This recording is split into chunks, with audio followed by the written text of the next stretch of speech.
This is our 19th year, and thank goodness Jeff's been with him most of the time.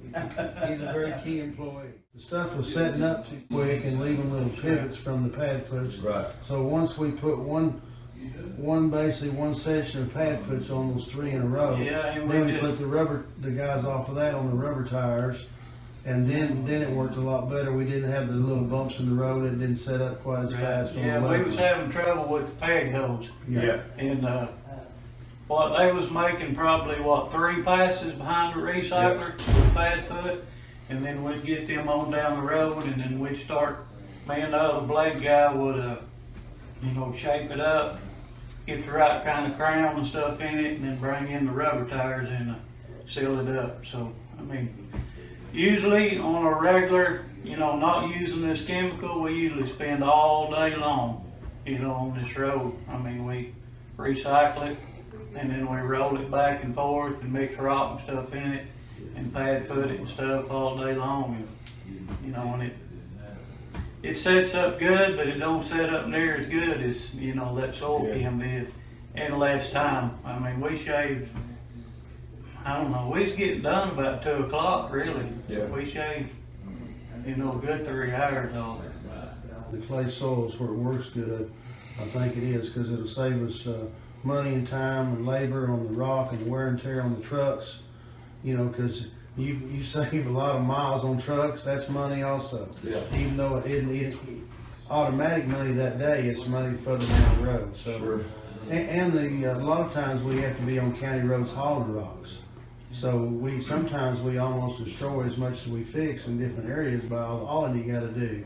So it's cuts down on that. So there's a lot of advantages using this chemical, safety-wise, money-wise, economical-wise, and wearing out the roads that you're working on and fixing. So it looks like a really good chemical in the right conditions with the clay soil, and that's where we have the most trouble in the clay soils with the shoulders of just wiping out on us, and all of a sudden they just fall outside. So that's the other key ingredients. If it'll solve all that problems, we not only save a lot of money, we end up with a whole lot better road for the taxpayers, which saves us a lot more money later on, because we're not always patching and fixing. Because every time we did a mile, it rained almost that night or the next night. So it was a really big test for the chemical, because the chemical didn't have much drying time, because we kept having rains on it regularly.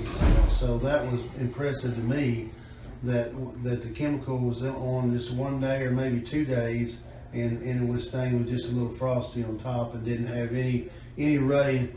If under normal conditions, with the way we did it with no rock, we'd have had a lot of rutting. Yeah. And we'd have had to have a lot of rock on those projects, as much rain as we got. Because before we started the chemical, we had a lot of rock on it stayed, but we had a lot of rock on that, a lot more than we generally would put on, even because of the way it worked out over there. But so, with the rain conditions like it was, to me it really shows that the chemical made a big difference, because we were on very unnormal rainy conditions on a regular basis, because those miles got probably 8 to 10 to 15 inches of rain within 2 weeks on them down there. It not only saves you money, but when you're hauling rock, you got truck time, and you got truck time over the road you're going.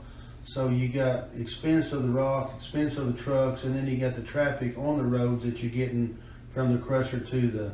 So you got a lot of variables that if you can save a lot of rock, and in this case, I think we saved a lot more money on the rock side than the chemical cost.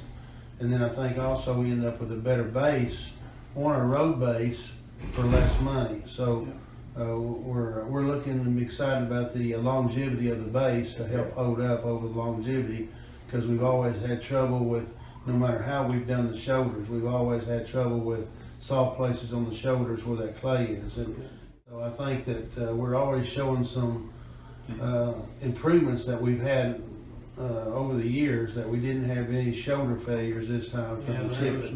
Just a little bit of rock on top if you're concerned about weather conditions. Yeah. It seemed like that solved our problem totally. That material, or that soil chem, is what saved that road. It really was.